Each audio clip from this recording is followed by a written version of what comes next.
చదువుకుండాలంతా పగబట్టారు. ఇంకోటి ఏంటంటే నేను చెప్పినా కదా, అమౌంట్ పెట్టిన దానికంటే మళ్ళీ 50% నేను ఎక్కువ ఇస్తానని చెప్పి మళ్ళీ 100 మనోడికి నేనైతే ఫోన్పే చేస్తున్నాను. స్కానర్ చూద్దాం. ఓకే అండి. హలో, ఓకేనా తమ్ముడు? అమౌంట్ మీకు ఆడ పెట్టిన దానికంటే 50% మళ్ళీ నీకు ఎక్కువ ఇచ్చిన. మరి లేట్ ఎందుకు?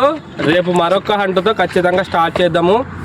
మరి మీ ఫ్రెండ్స్ ఎంతమందికి ఉంటే అందరికీ షేర్ చేయండి. ఒకటి రా టీ, ప్రతి ఒక్కటి ఐటమ్ కూడా చాలా సూపర్ ఉంది.